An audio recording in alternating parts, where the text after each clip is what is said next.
के अकॉर्डिंग 3 भागों में डिवाइड होती है। पहली जो होती है उसमें आती है आपकी ग्रामर, उसके बाद आती है आपकी वोकैबुलरी और उसके बाद आते हैं आपके इडियम्स। ठीक है, जो सबसे मेन पोर्शन आपके इंग्लिश ग्रामर में आता है, मतलब जो इंग्लिश लैंग्वेज में ज़रूरी है, वो है आपकी ग्रामर। तो आज की क्लास में हम ग्रामर के बेसिक फंडामेंटल्स को डिस्कस करने वाले हैं। तो एक बार हम बेसिक ऑफ फंडामेंट्स को ग्रामर को शुरुआत करते हैं। बेसिक ऑफ फंडामेंटल्स के ग्रामर में हम शुरुआत करने वाले हैं सेंटेंस से। हम आज की क्लास में क्या क्या डिस्कस करेंगे, सेंटेंस क्या होता है, सेंटेंस के टाइप क्या होते हैं। तो शुरुआत करते हैं हम सेंटेंस से। सेंटेंस एक्चुअल में एक ग्रुप ऑफ वर्ड्स होता है। सेंटेंस एक्चुअल में ग्रुप ऑफ वर्ड्स होता है जिसका एक कंप्लीट मीनिंग और सेंस होता है। अगर हम बात करें सेंटेंस की डेफिनेशन की, तो हमारा क्या होगा, वाक्य एक्चुअल में होता क्या है, शब्दों का समूह होता है जिसका एक कंप्लीट मीनिंग या सेंस होता है। जैसे मैं यहाँ पे एक सेंटेंस लिख देता हूँ, राम ईट्स ए मैंगो। ठीक है, मैंने यहाँ पे एक सेंटेंस लिखा, राम ईट्स ए मैंगो। अगर हम यहाँ पे ध्यान से देखें, 1 2 3 और 4, यहाँ पे 4 शब्द हैं और 4 शब्द यानी शब्दों का समूह हो गया, ग्रुप ऑफ वर्ड। और इसका एक कंप्लीट मीनिंग भी है कि राम आम खाता है, यानी कि ये ग्रुप ऑफ वर्ड हो गया और इसका एक कंप्लीट मीनिंग भी हो गया। तो इसे हम क्या बोल सकते हैं, एक सेंटेंस बोल सकते हैं।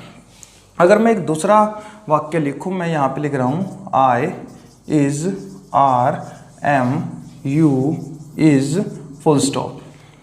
अगर हम इस दूसरे सेंटेंस में देखें तो 1 2 3 4 5 और 6 शब्दों का समूह तो है, ग्रुप ऑफ वर्ड्स तो हो गया, लेकिन इसका एक मीनिंग नहीं है। अगर इसका मीनिंग नहीं है तो ये सेंटेंस भी नहीं है। तो एक्चुअल में सेंटेंस क्या होता है, सेंटेंस एक ग्रुप ऑफ वर्ड होता है जिसका एक कंप्लीट मीनिंग और एक सेंस होता है।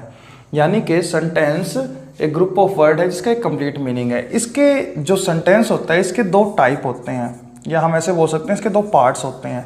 सेंटेंस के 2 पार्ट्स होते हैं। जो पहला पार्ट होता है सब्जेक्ट, और जो दूसरा पार्ट होता है वो होता है जी आपका प्रेडिकेट। सब्जेक्ट एक्चुअल में वो होता है व्हाट वी टॉक अबाउट, यानी जिसके बारे में हम बात करते हैं, एक्चुअल में वो सब्जेक्ट होता है। प्रेडिकेट क्या होता है, what is told about the subject, what is told about the subject, यानी कि सब्जेक्ट के बारे में जो भी इंफॉर्मेशन होती है उसे हम प्रेडिकेट बोलते हैं। अगर हम इस पहले सेंटेंस में ध्यान से देखें तो एक्चुअल में इसमें सब्जेक्ट है राम। क्यों? क्योंकि हम राम के बारे में डिस्कस कर रहे हैं। तो यानी राम तुम्हारा क्या हो गया, सब्जेक्ट हो गया। और राम के बारे में इंफॉर्मेशन क्या है कि वो आम खाता है, यानी कि ये जो इन्फॉर्मेशन है, जो राम की इन्फॉर्मेशन है, इसको हम क्या बोलेंगे, प्रेडिकेट। एक चीज़ यहाँ पे ध्यान देने योग्य बात है, जरूरी है कि जो प्रेडिकेट होती है इसमें एक मेन वर्ब ज़रूर होती है। प्रेडिकेट में आपको एक मेन वर्ब ज़रूर मिलेगी। यानी सेंटेंस के 2 पार्ट्स होते हैं, एक तो होता है सब्जेक्ट और एक प्रेडिकेट। सब्जेक्ट वो होता है जिसके बारे में बात करते हैं, प्रेडिकेट वो होता है जो भी सब्जेक्ट के बारे में इंफॉर्मेशन होती है। और प्रेडिकेट में एक मेन वर्ब अवश्य होती है। अगर एक से ज़्यादा मेन वर्ब हों तो एक से ज़्यादा प्रेडिकेट हो सकते हैं। अब हम जैसे मैंने एक और सेंटेंस लिखा, India is a big country, और आपसे कोई पूछ ले कि इसमें सब्जेक्ट और प्रेडिकेट क्या है, तो हमें पता है हम इंडिया की बात कर रहे हैं, subject is what we talk about, तो ये आपका क्या हो गया, सब्जेक्ट। और इंडिया के बारे में जो इन्फॉर्मेशन है, इज ए बिग कंट्री, ये क्या हो गया आपका, प्रेडिकेट हो गया। इनको नोट डाउन कर लीजिए, फिर हम थोड़ा सा आगे चलते हैं।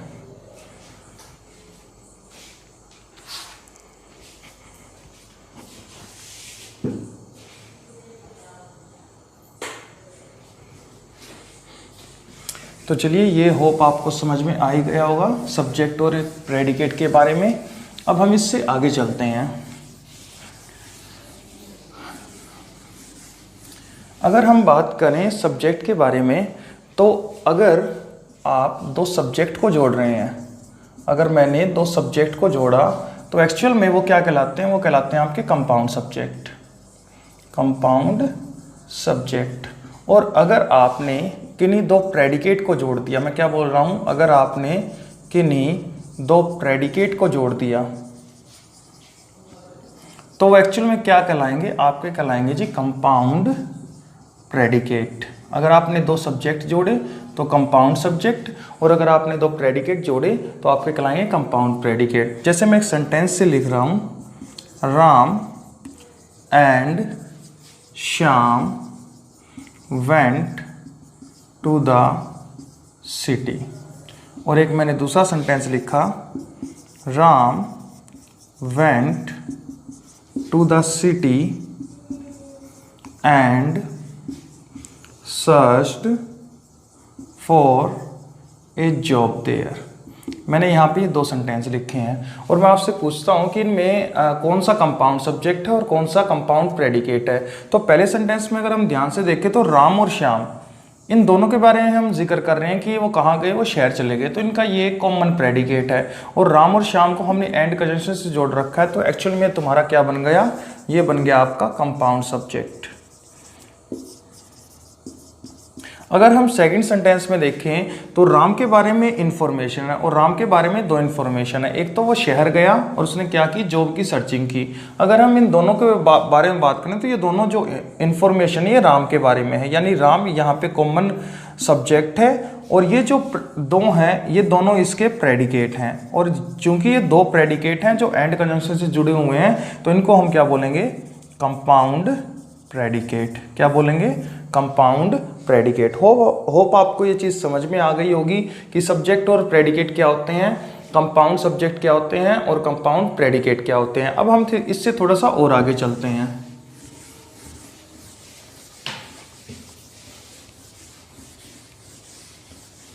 अब मैंने एक तीसरा सेंटेंस लिखा, मैंने यहाँ पे लिखा, Mohan invited Sohan. Mohan invited Sohan but Sohan declined his invitation. Mohan invited Sohan but Sohan declined his invitation. अगर हम यहाँ पे इनको देखें तो इनमें कौन क्या क्या काम कर रहा है, एक बार इसमें सब्जेक्ट और प्रेडिकेट को पहचाने तो सबसे पहले सब्जेक्ट आ गया मोहन, और मोहन के बारे में क्या इन्फॉर्मेशन है कि उसने सोहन को बुलाया, यानी ये हो गया हमारा प्रेडिकेट। अगर हम बात करें बट की तो बट हमारी एक कंजंक्शन होती है, इसके बारे में हम थोड़ी देर में डिस्कस करने वाले हैं। बट हमारी कोऑर्डिनेट कंजंक्शन होती है। आगे हम चलते हैं सोहन के बारे में। सोहन हमारा सब्जेक्ट है। सोहन के बारे में क्या इन्फॉर्मेशन है कि उसने इनविटेशन को मना कर दिया, ये इसका प्रेडिकेट है। अगर कभी भी प्रेडिकेट के बारे में इंफॉर्मेशन जाननी हो तो उसमें एक मेन वर्ब जरूर होती है, यानी कि इस प्रेडिकेट में एक इनवाइटेड मेन वर्ब है और इस प्रेडिकेट में एक डिक्लाइंड मेन वर्ब है। अब हमें पता चल गया कि ये सब्जेक्ट है, मोहन सब्जेक्ट है, इसका प्रेडिकेट है, बट एक कंजंक्शन है, और सेकंड पार्ट में सोहन सब्जेक्ट है और इसका प्रेडिकेट है। अगर हम इस सेंटेंस को देखें तो ये सेंटेंस एक्चुअल में दो नहीं है, ये सेंटेंस है एक। और इस सेंटेंस में जो ये वाला हिस्सा है ये एक्चुअल में सेंटेंस का एक पार्ट है, और ये जो इधर वाला हिस्सा है सोहन डिक्लाइंड हिज इनविटेशन, ये भी सेंटेंस का एक पार्ट है जिसको हमने बट कंजंक्शन से जोड़ रखा है, और एक्चुअल में सेंटेंस है एक। जब तक फुल स्टॉप ना लग जाए तब तक सेंटेंस एक्चुअल में अधूरा रहता है। यहाँ पे जाके ये फुल स्टॉप लगी है तो यानी कि यहाँ पे ये सेंटेंस कंप्लीट होता है। अब अगर ये सेंटेंस का पार्ट है तो इसको हम हिंदी में बोलते हैं वाक्य का अंश। हिंदी में बोलते हैं वाक्य का अंश या वाक्य खंड, और इंग्लिश में इसी को हम एक्चुअल में क्या बोलते हैं जी, क्लॉज बोलते हैं। क्या बोलते हैं, क्लॉज। अगर हम क्लॉज की डेफिनेशन को देखें तो एक्चुअल में क्लॉज क्या होता है, ये होता है जी आपका group of words. Clause actual में होता है क्या है, ग्रुप ऑफ वर्ड्स होता है। अब इसमें एक आपको सब्जेक्ट मिल जाएगा प्लस एक आपको प्रेडिकेट मिल जाएगा, लेकिन एक्चुअल में ये अधूरा होता है। मैं क्या बोल रहा हूँ, ये अधूरा होता है, यानी कि सेंटेंस तो होता है पूरा सेंटेंस ग्रुप ऑफ वर्ड जिसका एक कंप्लीट मीनिंग हो। इसमें क्या होता है, ये सेंटेंस ग्रुप ऑफ वर्ड तो होता है जिसमें सब्जेक्ट भी होता है, प्रेडिकेट भी होता है, लेकिन एक्चुअल में अधूरा सेंटेंस होता है, यानी सेंटेंस का पार्ट होता है। यानी कि अगर हम यहाँ पे देखें तो ये सेंटेंस का पार्ट है, ये कंप्लीट सेंटेंस नहीं है। अब हम क्लोज की बात कर लेते हैं। क्लोज हमारे तीन टाइप के होते हैं। पहला जो होता है वो कहलाता है आपका मेन क्लोज। पहला जो क्लोज कहलाता है वो कहलाता है आपका मेन क्लोज। सेकंड नंबर पे जो आपका क्लोज आता है वो आता है आपका कोऑर्डिनेट क्लोज। सेकंड नंबर पे है जी आपका कोऑर्डिनेट क्लोज। और जो थर्ड नंबर पे आपका क्लोज आता है वो कहलाता है जी आपका सबऑर्डिनेट क्लोज। हमारी तीन टाइप की क्लोज होती हैं। पहली होती है आपकी मेन क्लॉज, दूसरी होती है कोऑर्डिनेट क्लॉज और तीसरी होती है सबऑर्डिनेट क्लॉज। अब हम इनके बारे में भी डिस्कस कर लेते हैं कि मेन क्लॉज होती क्या है। मेन क्लॉज एक्चुअल में वो क्लॉज होती है जिससे पहले आपको कोई भी कंजंक्शन नहीं मिलेगा, यानी कि नो कंजंक्शन। अगर हम इस ऊपर वाले सेंटेंस में ध्यान से देखें तो मोहन इनवाइटेड सोहन, इस क्लोज के अंदर इससे पहले यहाँ पे कोई भी कंजंक्शन नहीं लिखी हुई। अगर यहाँ से पहले कोई कंजंक्शन नहीं है तो यानी कि ये जो पार्ट हो गया ये हो गई आपकी मेन क्लोज, ये हो गई आपकी जी मेन क्लोज, यानी मोहन इनवाइटेड सोहन हो गई मेन क्लोज। इसके बाद आपकी आती है कोऑर्डिनेट क्लोज। कोऑर्डिनेट क्लोज वो क्लोज होती है जिसको याद करने के लिए एक ट्रिक है, fan boys. Fan boys, fan means पंखा, बॉयज मीन्स लड़के। अब इसके थ्रू आप कोऑर्डिनेट जो कंजंक्शन होते हैं उनको याद कर सकते हो। कौन कौन सी हैं? एफ से बनेगा फॉर, ए से बनेगा एंड, एन से बनेगा आपका नोर, बी से बनेगा जी बट, ओ से बनेगा और, वाई से बनेगा आपका येट और एस से बनेगा जी सो। ठीक है, fan boys, for and NOR but और येट सो, ये ऐसी कंजंक्शन होती हैं जो एक्चुअल में ये कोऑर्डिनेट कंजंक्शन होती है और निर्माण करती हैं कोऑर्डिनेट क्लोज का। और इनके बारे में एक छोटी सी इन्फॉर्मेशन है जो आपको बहुत आगे काम आने वाली है कि ये सेम रैंक को जोड़ते हैं। सेम रैंक से ऐसे समझना, यानी अगर हम बात करें सड़क को सड़क से, पटरी को पटरी से, यानी कि सेम चीजें ऐसे समझना, सब्जेक्ट को सब्जेक्ट से, वर्ब को वर्ब से, ऑब्जेक्ट को ऑब्जेक्ट से, प्रेडिकेट को प्रेडिकेट से, यानी कि सेम चीज़ों को जोड़ेंगी। वो कौन सी कंजंक्शन होंगी? वो होंगी आपकी कोऑर्डिनेट कंजंक्शन। और निर्माण कौन सी क्लोज का करेंगे? कोऑर्डिनेट कंजंक्शन निर्माण करती हैं कोऑर्डिनेट क्लोज का। और हमारी कोऑर्डिनेट कंजंक्शन कौन कौन सी हैं उनको याद करने की ट्रिक है fan boys, for and NOR but और येट सो। इनको छोड़कर जितनी भी कंजंक्शन बच गई, यानी फैन बॉयज को छोड़कर जितनी भी कंजंक्शन बच गई वो सारी आपकी सबऑर्डिनेट कंजंक्शन होती हैं और निर्माण करती हैं सबऑर्डिनेट क्लोज का। यानी कि जितने भी बाकी कंजंक्शन जैसे अनटिल हो गई, अनलेस हो गई, व्हाटएवर जितनी भी हैं, ठीक है, एक्सेट्रा, ये सारी कंजंक्शन आपकी सबऑर्डिनेट कंजंक्शन होती है, निर्माण करती हैं सबऑर्डिनेट क्लोज का। यानी कि ये तो हमारी मेन क्लोज हो गई। अगर हम यहाँ पे देखें Mohan invited Sohan but Sohan declined his invitation, तो इस क्लोज में अगर हम ध्यान से देख रहे हैं तो बट एक कंजंक्शन आ रही है। बट कंजंक्शन हमारी कहाँ पे आती है? फैन बॉयज में। ये देखो फैन बॉयज में, ये रहा बी से बट, यानी कि अगर ये हमारी कोऑर्डिनेट कंजंक्शन है तो ये कौन सी क्लोज कहलाएगी? ये हमारी कहलाएगी कोऑर्डिनेट क्लोज। ये हो गई हमारी कोऑर्डिनेट क्लोज। इसको नोट डाउन कर लीजिए, फिर हम थोड़ी सी देर में आगे चलते हैं।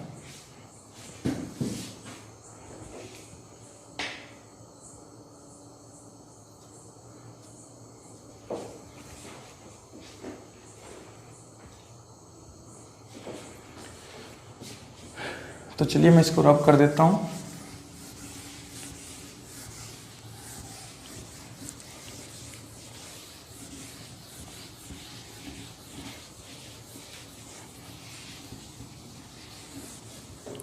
अब मैंने यहां पे एक सेंटेंस लिखा, Ram went to the park after he had done his work. और यहाँ पे आपसे मैं पूछना चाहता हूँ कि इसमें सबसे पहले तो इनके सब्जेक्ट और प्रेडिकेट निकालो और उसके बाद इसमें ये डिसाइड करना है कि कौन सी मेन क्लोज और कौन सी सबऑर्डिनेट है या कोऑर्डिनेट क्लोज है। तो अगर हम स्टार्टिंग करते हैं तो ये हमारा राम है, ये हमारा हो गया जी सब्जेक्ट, और राम के बारे में इंफॉर्मेशन कि वो पार्क गया, तो ये हो गया इसका प्रेडिकेट। इसके बाद मैंने आफ्टर एक कंजंक्शन को लिख रखा है, इसके बाद मैंने ही लिख रखा है, यानी ये हो गया तुम्हारा सब्जेक्ट, और इसके बाद इस ही के बारे में क्या इन्फॉर्मेशन है, ये सभी हो गया एक प्रेडिकेट। अगर हमने अभी थोड़ी देर पहले हमने डिस्कस किया था कि जिससे पहले कोई कंजंक्शन नहीं होती वो एक्चुअल में मेन क्लोज होती है, यानी कि ये जो वाली क्लोज है Ram went to the park, ये हो गई हमारी मेन क्लोज। और इसके बाद हमने देख रहे हैं आफ्टर कंजंक्शन लिखी हुई है। हमें पता है कि आफ्टर जो कंजंक्शन है ये फैन बॉयज में नहीं आती। फैन बॉयज में हमारी कौन कौन सी आती है? फॉर एंड नोर बट और येट सो, यानी कि ये हमारी कंजंक्शन कोऑर्डिनेट नहीं है। अगर ये कोऑर्डिनेट कंजंक्शन नहीं है तो यानी कि ये सबऑर्डिनेट कंजंक्शन है। अगर ये सबऑर्डिनेट कंजंक्शन है तो यानी कि ये जो वाली क्लोज है ये आपकी कैसी क्लोज हो गई? ये हो गई हमारी सबऑर्डिनेट क्लोज। और हमने पहचान कर लिया कि जो सबऑर्डिनेट कंजंक्शन होती है वो निर्माण क्या करती है? सबऑर्डिनेट क्लोज का निर्माण करती है। होप आपको यहाँ तक समझ में आ गया होगा। अब हम थोड़ी देर में इसको आप नोट डाउन कर लीजिए, फिर हम आगे चलते हैं।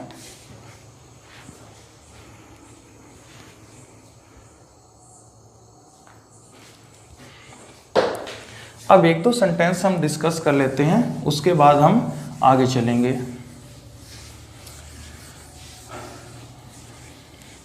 मैंने यहाँ पे एक सेंटेंस लिखा, Ram and him are going to forest. Second, Ram and her are going to marry next week. तीसरा, you he and me are working in the office. You he and me are working in the office. Fourth sentence, there is a secret, there is a secret between you and I।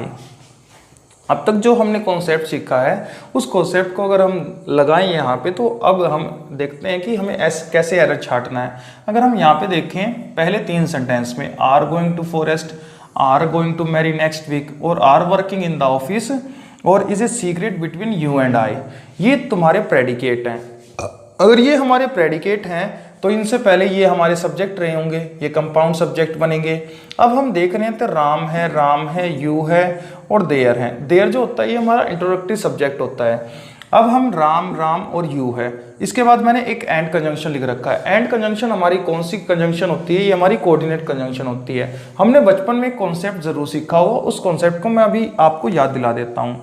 हमने pronoun में एक nominative case को पढ़ा होगा और एक होता है आपका ऑब्जेक्टिव केस, यानी नॉमिनेटिव केस जो कि एक्चुअल में सब्जेक्ट होते हैं, ऑब्जेक्टिव केस जो एक्चुअल में ऑब्जेक्ट होते हैं। नॉमिनेटिव केस में हमने क्या पढ़ा? I my me, we our us, you your you, he his him, she her her और they their them etcetera, it its it. ये जितने भी हमने एक्चुअल में बचपन में पढ़े होंगे। तो मैं तुम्हें बता देता हूँ, जो ऊपर वाले हैं आई वी यू ही शी, ये एक्चुअल में होते हैं आपके सब्जेक्ट, और जो नीचे वाले होते हैं ये एक्चुअल में होते हैं ऑब्जेक्ट। ऑब्जेक्ट वो वर्ड होता है जो एक्शन को रिसीव करता है, और सब्जेक्ट वो होता है जिसके बारे में हम एक्चुअल में बात करते हैं। सब्जेक्ट डूअर हो भी सकता है, लेकिन ये ज़रूरी नहीं है कि डूअर मतलब कि सब्जेक्ट तो आपका डूअर होता ही होता है, लेकिन ये ज़रूरी नहीं कि जो डूअर हो वो हमेशा ही सब्जेक्ट हो। अब हम आगे चलते हैं, तो हम यहाँ पे ध्यान से देखें तो राम हमारा सब्जेक्ट है, लेकिन क्या हिम हमारा सब्जेक्ट है? हिम को देखो, ये तो हमारा ऑब्जेक्ट है, ये हमारा हो गया ऑब्जेक्ट, ये हो गया हमारा सब्जेक्ट, ये सब्जेक्ट है। हर को देखो एक बार, हर हमारा ऑब्जेक्ट है। यू हमारा कहाँ है? ये रहा सब्जेक्ट, ही हमारा सब्जेक्ट है, और एंड कंजंक्शन के बाद वी हमारा क्या है? ऑब्जेक्ट है। अब यहाँ पे इन तीनों सेंटेंसों में एक बार ध्यान से समझना, एंड कंजंक्शन एक ऐसी कोऑर्डिनेट कंजंक्शन है जो कि सेम चीज़ों को जोड़ती हैं। अगर ये राम सब्जेक्ट है तो हिम है ये ऑब्जेक्ट है, ये आपस में नहीं जुड़ सकते। क्यों नहीं जुड़ सकते? क्योंकि सब्जेक्ट को सब्जेक्ट से जोड़ने का काम कौन करेगा? कोऑर्डिनेट कंजंक्शन करेगी। अगर ये ऑब्जेक्ट है तो एक्चुअल में इसको जोड़ना है तो हमें इसको बना देना होगा क्या? सब्जेक्ट। और यहाँ पे हिम की जगह लिख दो ही। क्यों? क्योंकि हमारी जो कोऑर्डिनेट कंजंक्शन होती है वो हमारे सेम रैंक को जोड़ने का काम करती है। अगर राम सब्जेक्ट है तो यहाँ पे भी सब्जेक्ट आना चाहिए, तभी आपस में जुड़ेंगे, और यही काम सेकेंड में है। हर जो है ये ऑब्जेक्ट है तो इसको बना दो शी। थर्ड में क्या है? You he and I. क्यों? क्योंकि सब्जेक्ट को सब्जेक्ट से जोड़ेगी कोऑर्डिनेट कंजंक्शन, ऑब्जेक्ट को ऑब्जेक्ट से, वर्ब को वर्ब से, मतलब जो भी है सेम रैंक को जोड़ने का काम कौन करती है? आपकी कोऑर्डिनेट कंजंक्शन करती है। इस वजह से यहाँ पे आई आ गया, यहाँ पे शी आ गया और यहाँ पे ही आ गया। अब हम इसके अंदर देख रहे हैं तो यहाँ पे एक्चुअल में बिटवीन एक प्रेपोजिशन होती है। प्रेपोजिशन के बाद हमेशा ऑब्जेक्ट आता है। इसको मैं आपको ऐसे समझा देता हूँ। प्रेपोजिशन कभी भी अकेले नहीं आती, ये चीज़ हमेशा याद रखना। जैसे मैं यहाँ पे आपको बता देता हूँ, मैंने यहाँ पे लिखा राम इज प्लेइंग इन। अगर हम इस सेंटेंस को सिर्फ इतना लिखें तो आपको पता है ये अधूरा सेंटेंस है। राम इज प्लेइंग इन, तो एक्चुअल में अधूरा सेंटेंस हो गया। इन प्रेपोजिशन मैंने लिख दी है, लेकिन इसके बाद मैंने कोई ऑब्जेक्ट नहीं लिखा। लेकिन अगर मैं इसके बाद इसका ऑब्जेक्ट लिख दूं इन द पार्क, तो एक्चुअल में आपको समझ में आ रहा है। अब ये सेंटेंस पूरा होता है, Ram is playing where, where का आंसर आया इन द पार्क। तो यहाँ पे ये प्रेपोजिशन हो गई और ये प्रेपोजिशन का आपका ऑब्जेक्ट हो गया, यानी प्रेपोजिशन के बाद हमेशा ऑब्जेक्ट हमें लिखनी पड़ती है। अब यहाँ पे अगर बिटवीन एक प्रेपोजिशन है तो यानी यू आपका क्या बना, आपका ऑब्जेक्ट बन गया, ठीक है। यू सब्जेक्ट और ऑब्जेक्ट दोनों में सेम रहता है, आपका ऑब्जेक्ट बन गया है यू। और एंड कंजंक्शन हमारी कोऑर्डिनेट कंजंक्शन है, जो क्या काम करती है, एक्चुअल में सेम रैंक को जोड़ने का काम करती है। अगर ये सेम रैंक को जोड़ेगी तो अगर यू ऑब्जेक्ट है तो यानी कि इसके बाद जो आने वाला शब्द होगा वो भी ऑब्जेक्ट होना चाहिए, लेकिन आई हमें पता है ये तो सब्जेक्ट है, तो यहाँ पे काट के लिख दो क्या, मी। यानी ऑब्जेक्ट को ऑब्जेक्ट से जोड़ने का काम कौन कर रही है, यहाँ पे कोऑर्डिनेट कंजंक्शन। होप आपको ये समझ में आ गई होगी। इनको एक बार नोट डाउन कर लो, फिर हम आगे चलते हैं।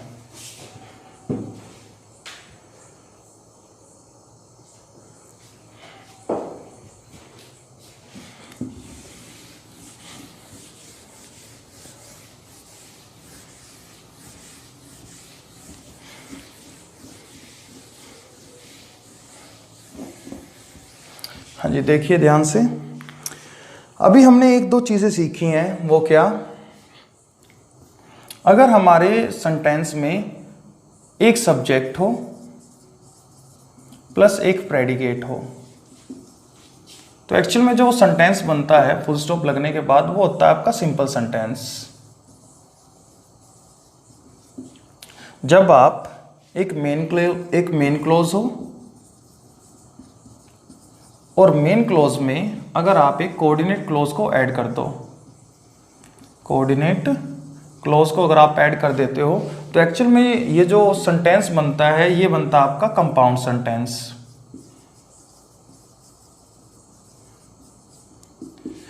एक तीसरा, अगर हम मेन क्लोज में सबऑर्डिनेट क्लोज को जोड़ दें, मेन क्लोज में क्या जोड़ दें, सबऑर्डिनेट क्लोज को जोड़ दें, तो एक्चुअल में जो सेंटेंस बनता है वो बनता है हमारा कॉम्प्लेक्स सेंटेंस।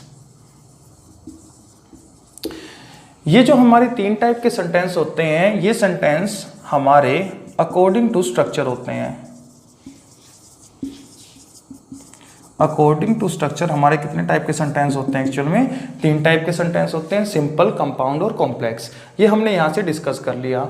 अब यहाँ पे एक चीज़ और मैं तुम्हें समझा देता हूँ। जो हमारी मेन क्लोज होती है ये एक्चुअल में इंडिपेंडेंट होती है। जो हमारी मेन क्लोज है ये हमारी क्या है, इंडिपेंडेंट है। लेकिन जो हमारी सबऑर्डिनेट क्लोज होती है ये हमारी होती है जी डिपेंडेंट क्लोज। सबऑर्डिनेट क्लोज हमारी डिपेंडेंट क्लोज होती है। अगर हम बात करें कोऑर्डिनेट क्लोज, जैसे मेन क्लोज हमारी इंडिपेंडेंट होती है तो हमारी कोऑर्डिनेट क्लोज भी इंडिपेंडेंट होती है। मेन क्लोज और कोऑर्डिनेट क्लोज होती है इंडिपेंडेंट, लेकिन जो हमारी सबऑर्डिनेट क्लोज होती है वो एक्चुअल में डिपेंडेंट होती है। इसको हम थोड़ी देर में अभी डिस्कस कर लेंगे। जैसे कि मैंने अभी सेंटेंस लिखे, इसको नोट डाउन कर लो, फिर हम एक बार ये समझते हैं कि जो सबऑर्डिनेट क्लोज होती है एक्चुअल में डिपेंडेंट क्लोज होती कैसे है।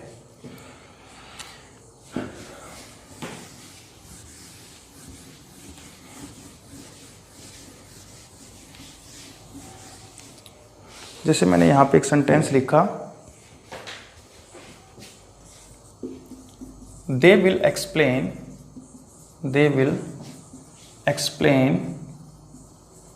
what you want. They will explain what you want. Second sentence है, they will help the man whom you want. They will help the man whom you want. They will return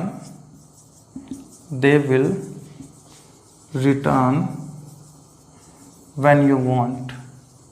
मैंने यहाँ पे 3 sentence लिखे हैं। अब अगर हम यहाँ पे देखें तो एक में वट है, एक में होम है और एक में व्हेन है। ये जो तीनों सेंटेंस हैं ये हमारे कॉम्प्लेक्स सेंटेंस है। कॉम्प्लेक्स सेंटेंस का निर्माण कैसे होता है, जब आप एक मेन क्लोज को जोड़ो और एक सबऑर्डिनेट क्लोज को जोड़ो तो कॉम्प्लेक्स सेंटेंस का निर्माण होता है। अब इनके एक बार समझते हैं। ये तो हो गया हमारा सब्जेक्ट, ये हो गया हमारा प्रेडिकेट, वट हमारी कंजंक्शन है, या इसको अभी थोड़ी देर में डिस्कस कर लेंगे। ये हमारा सब्जेक्ट है और ये हमारी प्रेडिकेट है। इसी प्रकार ये हमारा सब्जेक्ट है, विल हेल्प द मैन, ये हमारा प्रेडिकेट है। अब ये भी आगे हमारा एक पार्ट हो गया। ऐसे ही यहाँ पे ये सब्जेक्ट है, ये हमारा प्रेडिकेट है और ये आगे हमारा एक पार्ट हो गया, यू वांट। अब इस सेंटेंस को समझने के लिए मैं आपको एक दो चीज़ें और क्लियर कर देता हूँ। जैसे मैंने एक सेंटेंस लिखा, ए, राम लाइक्स सीता। एक मैंने बी सेंटेंस लिखा, राम लाइक्स कॉफ़ी। और एक मैंने सी सेंटेंस लिखा, coffee is good for health. एक मैंने डी सेंटेंस लिखा, राम प्लेज वेल। एक और सेंटेंस लिख लेते हैं, ई sentence, Ram is a good boy. अब इन चारों पांचों सेंटेंस में एक चीज़ देखना, मैं आपसे क्वेश्चन पूछूंगा, अगर आपको उसके क्वेश्चन का आंसर मिल जाएगा तो हम वहाँ से एक कॉन्सेप्ट को डेवलप करेंगे। मैं यहाँ से क्वेश्चन पूछ रहा हूँ, हु लाइक सीता। मैंने क्वेश्चन क्या बनाया, हु लाइक सीता, और हु का रिप्लाई क्या आ गया, हु का रिप्लाई आ गया क्या, राम। तो एक्चुअल में जो हु के रिप्लाई होते हैं वो हमारे क्या कहलाते हैं, सब्जेक्ट कहलाते हैं। हु के रिप्लाई हमारे क्या कहलाते हैं, सब्जेक्ट। तो यानी जो राम हो गया ये हमारा क्या हो गया, सब्जेक्ट हो गया। अब राम लाइक्स होम, अब मैं क्वेश्चन कर रहा हूँ होम से। अब तुम्हें ये भी पता होना चाहिए जो होम का रिप्लाई होता है वो एक्चुअल में होता है object. Ram likes home, home के रिप्लाई ऑब्जेक्ट, और हमें पता चल गया सीता क्या है, फिर हमारा ऑब्जेक्ट है। यानी होम के जो आंसर होते हैं वो हमेशा ऑब्जेक्ट बनते हैं लिविंग थिंग्स में। तो ये हमारा सब्जेक्ट हो गया, ये हमारी वर्ब होगी, ये हमारा ऑब्जेक्ट हो गया। नेक्स्ट सेंटेंस में अगर हम देखें, हु लाइक्स कॉफ़ी, हु का रिप्लाई सब्जेक्ट होता है, राम लाइक्स कॉफ़ी, तो राम बन गया हमारा सब्जेक्ट। लेकिन अगर हम लाइक्स के बाद देखें, राम लाइक्स वट, तो वट का रिप्लाई आ रहा है हमारा कॉफ़ी, तो कॉफ़ी हमारे ऑब्जेक्ट बन गया। और यहाँ से हमें एक चीज़ और समझने को मिल गई, क्या, वट के जो आंसर होते हैं वो एक्चुअल में ऑब्जेक्ट होते हैं। ऑब्जेक्ट वो वर्ड होता है जो एक्शन को एक्चुअल में रिसीव करता है। अब यहाँ पे आ जाओ, is a good for health actual में आपका प्रेडिकेट है और कॉफ़ी हमारा सब्जेक्ट है। लेकिन हम एक बार क्वेश्चन बना के देखते हैं, what is good for health, what is good for health, और हमें क्या आंसर मिल गया, coffee is good for health. अगर हमारा कॉफ़ी है ये सब्जेक्ट है और ये व्हाट का रिप्लाई है, तो यहाँ से एक चीज़ और समझना, व्हाट के रिप्लाई ऑब्जेक्ट के साथ साथ क्या होते हैं, हमारे सब्जेक्ट्स भी होते हैं। यानी व्हाट के रिप्लाई अकॉर्डिंग टू सेंटेंस हमें देखना होता है कि वो सब्जेक्ट का काम कर रहा है, ऑब्जेक्ट का काम कर रहा है। तो व्हाट के जो आंसर होते हैं हमारे सब्जेक्ट भी हो सकते हैं और ऑब्जेक्ट भी हो सकते हैं। अब हम आगे चलते हैं। इस सेंटेंस में अगर हम देख रहे हैं तो Ram pledge well, who plays well, who के रिप्लाई हमारे हो गए सब्जेक्ट, यानी राम क्या हो गया, हमारा सब्जेक्ट हो गया। राम प्लेज हाउ, अब मैंने पूछा राम कैसे खेलता है और हाउ का रिप्लाई आ गया वेल, तो यानी ये हो गया एडवर्ब हमारा। एक चीज याद रखना, व्हेन, वेयर और हाउ के जो रिप्लाई होते हैं एक्चुअल में वो हमारे एडवर्ब होते हैं। एडवर्ब को हम हिंदी में क्रिया विशेषण बोलते हैं जो कि वर्ब के लिए आते हैं। यहाँ पे प्लेस वर्ब है और वेल उसका एडवर्ब हो गया। जो क्रिया की विशेषता बताए उसे हम क्रिया विशेषण या एडवर्ब बोलते हैं। याद रखना, व्हेन, वेयर और हाउ के रिप्लाई क्या कहलाते हैं, हमारे एडवर्ब कहलाते हैं। नेक्स्ट में अगर हम बात करें, Ram is a good boy, who is a good boy, Ram, तो ये हमारा सब्जेक्ट हो गया, हु के रिप्लाई सब्जेक्ट होते हैं। अब मैं एक और क्वेश्चन पूछ रहा हूँ, what kind of boy Ram is. मैंने क्या क्वेश्चन किया, व्हाट काइंड ऑफ बॉय। अगर हम यहाँ पे व्हाट काइंड ऑफ से क्वेश्चन पूछ रहे हैं तो हमें आंसर आ रहा है क्या, गुड। और गुड एक क्या होता है, एडजेक्टिव होता है। व्हाट काइंड ऑफ के जो रिप्लाई होते हैं उनके अगर हमें आंसर मिल जाए तो एक्चुअल में होते हैं जी एडजेक्टिव। अब हम इन सेंटेंस के through A, B, C, D और ई सेंटेंस से हमने क्या क्या सीख लिया। हु से अगर क्वेश्चन बनाओगे और उसका आंसर मिल जाए तो एक्चुअल में होते हैं सब्जेक्ट। हुम से क्वेश्चन बनाया और उसका आंसर मिल जाए तो उसको हम बोलते हैं ऑब्जेक्ट। अगर तुमने व्हाट से क्वेश्चन बनाया और उसका आंसर मिल जाए तो एक्चुअल में होते हैं सब्जेक्ट और ऑब्जेक्ट।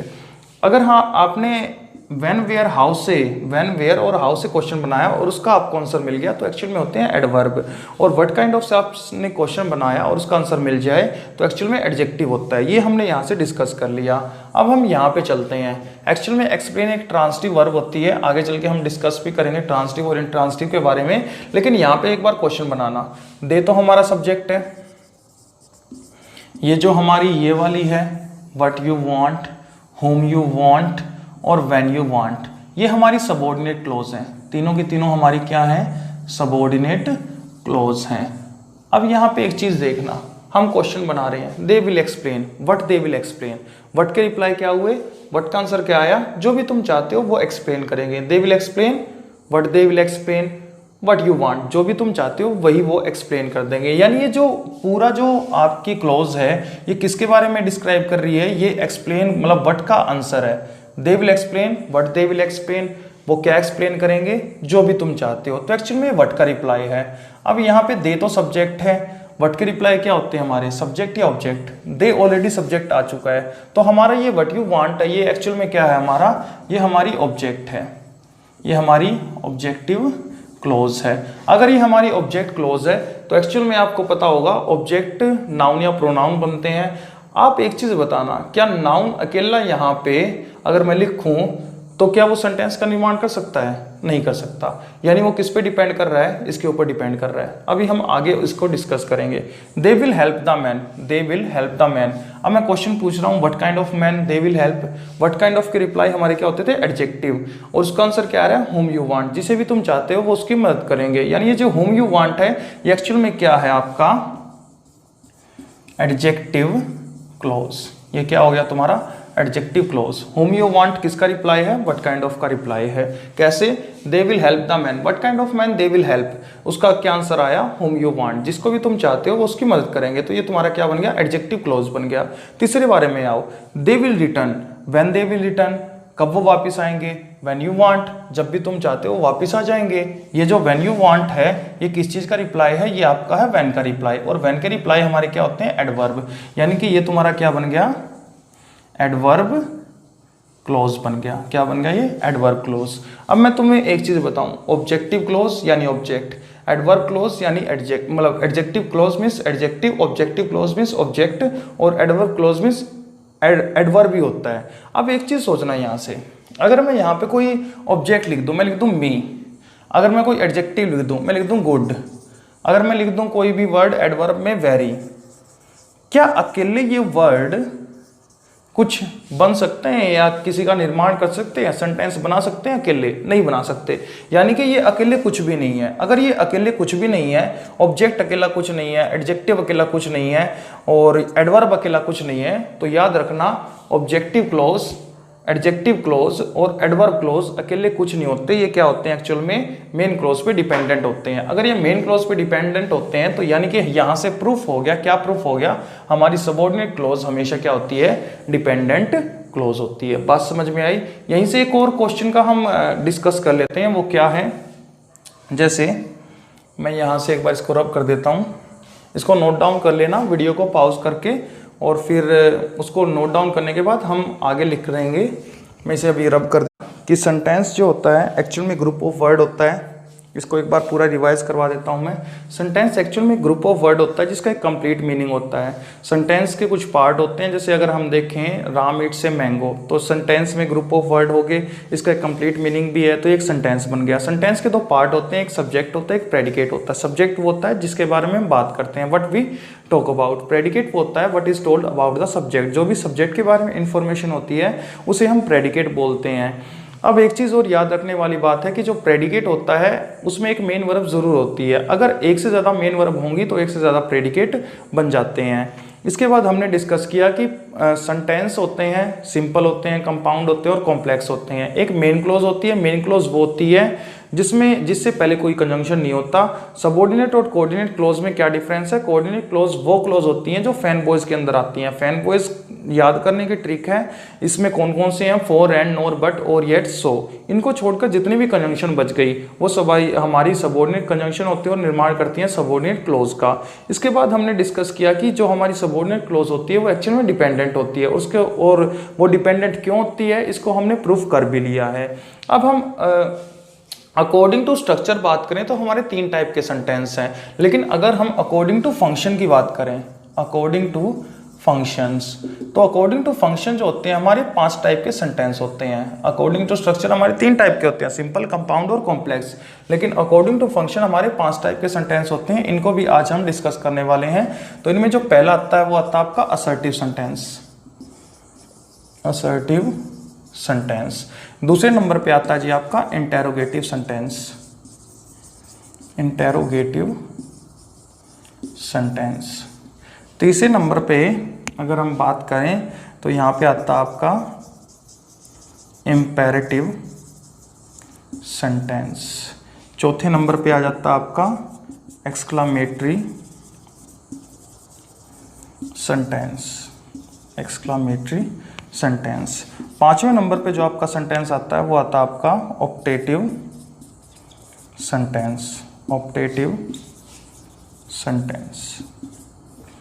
हमने यहाँ पे 5 टाइप के सेंटेंस के बारे में डिस्कस किया, असर्टिव, इंटेरोगेटिव, इंपेरेटिव, एक्सक्लामेटरी और ऑप्टेटिव। हमारा जो असर्टिव सेंटेंस होता है ये भी 2 टाइप का होता है, एक तो होता है हमारा पॉजिटिव और एक होता है नेगेटिव। जैसे मैं यहाँ पे लिखूँ राम डज नॉट, एक तो पॉजिटिव हो गया, मैं यहाँ पे लिखता हूँ राम ईट्स ए मैंगो, ये हो गया हमारा पॉजिटिव स्टेटमेंट यानी सिंपल सेंटेंस। नेगेटिव में क्या होगा, Ram does not eat mango. ठीक है, तो हमारे जो असर्टिव सेंटेंस है 2 टाइप के हैं, एक होता है पॉजिटिव और एक होता है नेगेटिव। सेकंड नंबर पे आता है इंटेरोगेटिव, ये भी 2 टाइप के होते हैं। इसमें जो पहला होता है वो होता है आपका yes no question. Yes no question normally helping verb से स्टार्ट होता है और इसका आंसर आप हाँ या नहीं में देते हो। जैसे अगर मैं आपसे क्वेश्चन पूछूं आर यू रेडी, तो आप क्या दोगे, हाँ या नहीं, यानी यस या नो। अगर तुमने व्हाट्सएप का मतलब व्हाट्सएप यूज़ किया हो तो उसमें हम अक्सर बोलते हैं do you want to delete chat, और उसमें आंसर आता है यस या नो कि आप अपनी चैट को डिलीट करना चाहते हो। तो एक्चुअल में वहाँ पे जो हम डू वर्ब लिखते हैं वो हेल्पिंग वर्ब भी होती है, और यानी अगर आप यस या नो क्वेश्चन का आंसर देना चाहते हैं तो आपको हेल्पिंग वर्ब से स्टार्ट करना होता है। लेकिन एक होता है WH क्वेश्चन से स्टार्टिंग। जो क्वेश्चन आप WH से स्टार्ट करते हो एक्चुअल में उसको हमें आंसर डिटेल में देना पड़ता है। जैसे अगर हम उसकी बात करें, फेसबुक की बात करें, तो वहाँ पे जो स्टेटस बार में लिखा होता है what is in your mind, तो एक्चुअल में वो हमारा जो क्वेश्चन होता है उसका आंसर में डिटेल में देना पड़ता है। वहाँ पे हम शेर व शायरी लिखते हैं, यानी कि जब आप WH से क्वेश्चन बनाओगे तो उसका आंसर आपको डिटेल में देना पड़ेगा। अगर आपने हेल्पिंग वर्ब से क्वेश्चन बनाया है तो उसका आंसर आपको यस या नो में देना पड़ेगा। इनको सिर्फ एक बार आपको समझना है, ठीक है, कि WH क्वेश्चन कौन से होते हैं और यस नो क्वेश्चन कौन से होते हैं। इसके बाद आता है आपका इंपेरेटिव सेंटेंस। इंपेरेटिव सेंटेंस वो सेंटेंस होते हैं जिनमें आप डायरेक्ट ऑर्डर, एडवाइस और रिक्वेस्ट की बात करते हैं।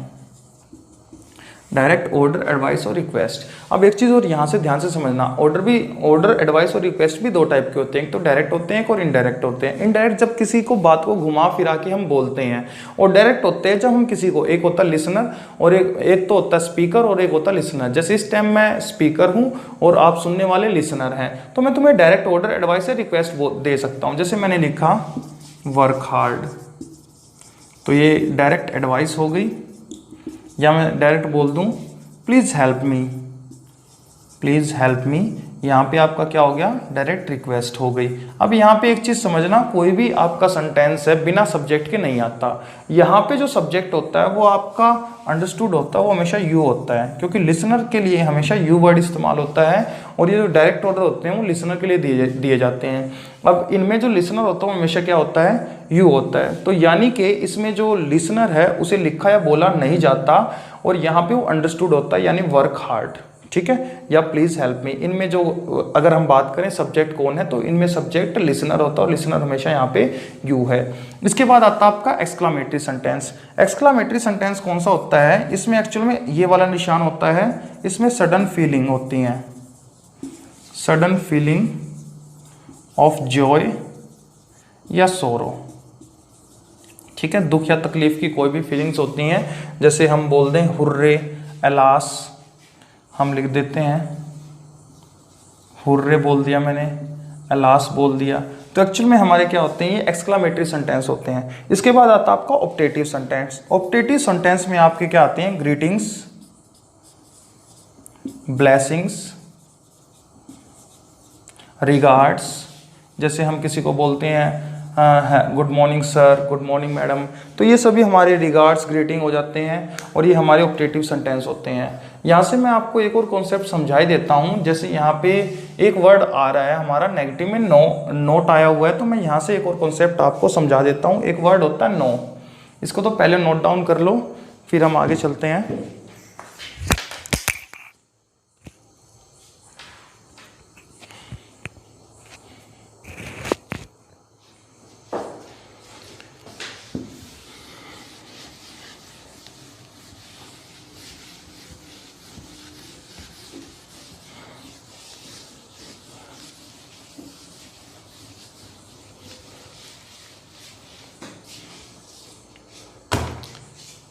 मैंने यहाँ से एक वर्ड देखा, एक तो वर्ड है आपका नो और एक वर्ड है आपका नॉट। नो जो होता है एक्चुअल में आपका डिटरमिनर होता है, और जो डिटरमिन करता है किसको, नाउन को, ठीक है, जिसको अक्सर किताबों में एडजेक्टिव लिखा हुआ मिल जाता है। नोट जो होता है ये एडवर्ब ऑफ निगेशन होता है। अगर ये एडवर्ब है तो एक्चुअल में ये किसके साथ आएगा, ये वर्ब के साथ आता है। जैसे मैं यहाँ पे एक सेंटेंस लिखता हूँ, मैंने यहाँ पे लिखा we are dash learning science, मैंने यहाँ पे एक सेंटेंस लिख दिया। दूसरा मैंने लिखा वी हैव डैश प्रॉब्लम। अब मैंने यहाँ पे दो सेंटेंस लिखे हैं और आपके पास दो ऑप्शन है, एक में नो भरना और एक में नॉट भरना है। तो आपका डायरेक्ट आंसर है, हम क्या बोलते हैं, नो प्रॉब्लम बोलते हैं। वी हैव नो प्रॉब्लम या नो टेंशन, तो यहाँ पे नो आएगा और यहाँ पे we are not learning science. अब यहाँ से एक चीज़ देखना, जो नोट की पोजीशन और नो की पोजीशन है। नो की पोजीशन क्या है, आपके जो नाउन है उससे पहले है, यानी ये डिटरमिनर होता है और नाउन से पहले आता है। डिटरमिनर होता है और नाउन से पहले आता है, नाउन को डिटरमिन करता है। लेकिन जो नोट की पोजीशन है वो क्या है, हेल्पिंग वर्ब के बाद है और मेन वर्ब से पहले है। मैं क्या बोल रहा हूँ, हेल्पिंग वर्ब के बाद है और मेन वर्ब से पहले है। यहाँ से हमें क्लियर हो गया कि जो नोट होता है वो एडवर्ब ऑफ निगेशन होता है और जो नो होता है वो डिटरमिनर होता है। अब पेपर में कैसे एरर आते हैं उसको एक बार यहाँ पे डिस्कस कर लेते हैं। जैसे मैंने यहाँ पे लिखा वी हैड नॉट फूड, दूसरा मैंने सेंटेंस लिखा वी हैड नो फूड।